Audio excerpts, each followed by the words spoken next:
বাংলাদেশের প্রধানমন্ত্রী তারেক রহমানের উদ্দেশ্যে আমি কিছু কথা বলতে চাই। বগুড়া জেলার সোনাতলা থানা আপনার এই 17 বছরের দুর্দিনের যারা রাজপথের সৈনিক ছিল, যারা আপনার কর্মী ছিল, সেই কর্মীরা মনে হয় যে এই মুহূর্তে এখন আরও নির্যাতনের শিকার হচ্ছে। আপনার সেই যারা 17 বছর আওয়ামী লীগ করেছিল সেই বাহিনী এখন বিএনপির বাহিনী হিসেবে পরিচিত হয়েছে। আপনার কাছে আমার অনুরোধ, আমি 47 বার জেল খেটেছি, 81টা মামলা, আমার ডকুমেন্টস পেপার আমার কাছে আছে।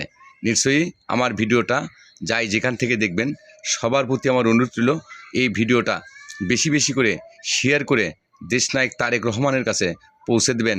আমি আমার প্রিয় এই ইউটিউব চ্যানেলের আমার ফ্যান ফলোয়ার যে বন্ধুরা আছে তাদের প্রতি আমার বিনীত অনুরোধ রইল।